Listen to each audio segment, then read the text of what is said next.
nothing stays the same. Across the shore, the tide has changed, leaving me the pain, but love. Hello and welcome.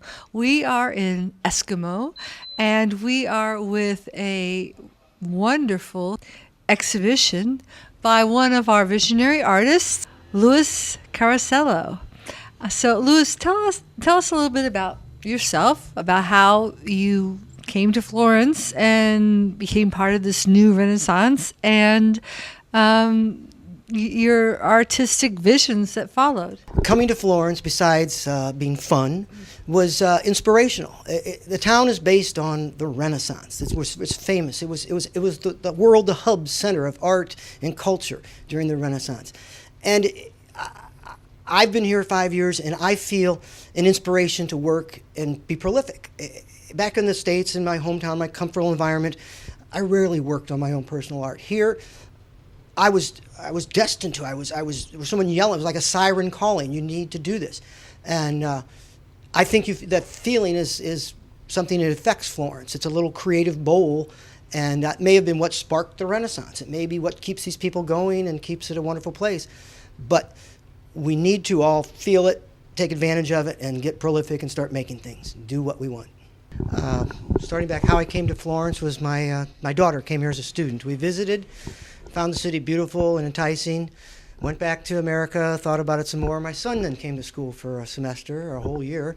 Visited several times, fell in love, and turned out, because my grandparents, I qualified for bloodline citizenship. I'm now an Italian citizen, live and work here.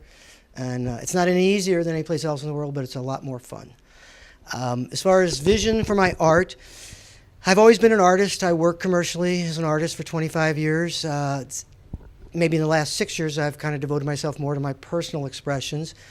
And that involves reusing things to find value in things that are mundane or overlooked most often. I'm a trash collector. I find things, I assemble them, I photograph them, I then digitize that or manipulate it with graphics and computers, and then print those. And this is what we see here mostly, is examples of prints of my assemblages digitally manipulated.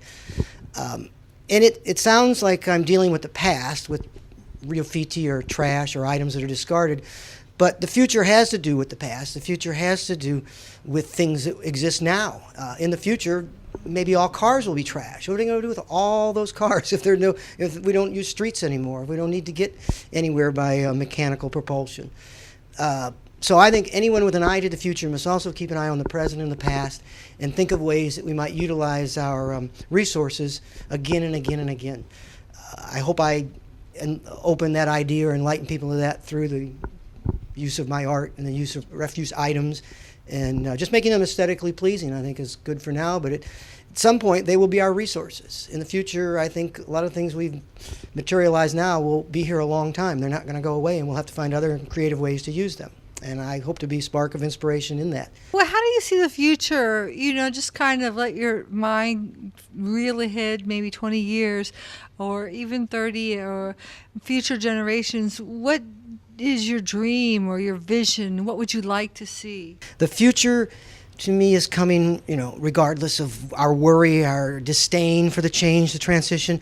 There's so much now about reversion of magnetic poles, climate greenhouse effect, shifting of the core. The Earth's going to move and things are going to change and it'll all be terrible.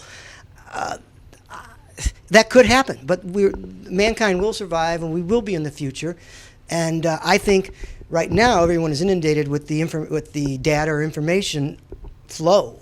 Things are no longer as they were a few years back. It's always changing. The technology has made it possible for this information to be spread evenly worldwide. Let me take an analogy to a fish. It used to be that you were a big fish in a small pond. There were small ponds, large ponds, lakes, oceans, and the information flow is like raising the sea level. Now all ponds, lakes, rivers are connected. We're all in one big ocean. We're fish swimming amongst the other fish, no longer isolated by our little ponds. Information has done that. Now I'm also a proponent of education. So information is wonderful, and I'm glad it's out there. But you need to take information and make it knowledge. You need to digest it. So everyone must make themselves, they can't help it, but be aware of this information flow. Take advantage of it, digest it, turn it into your knowledge. Then someone else, you put information out, someone else will pick that up, put their knowledge onto that, and put out more information. That's how I see the future growing with this flow of information, is just exponentially. We'll all know the same. We'll all not. Some people will excel in it, and some people will let it slide. But there will be just the answers to everything you wanted to know, or will be out there. Limitless access to information, as Marco said before. Yeah, and I think that information is not just going to become technological information, but it's also just an race in vibration and an expansion of consciousness. Yet again, another visionary here in Florence, Italy. Thank you, and good night.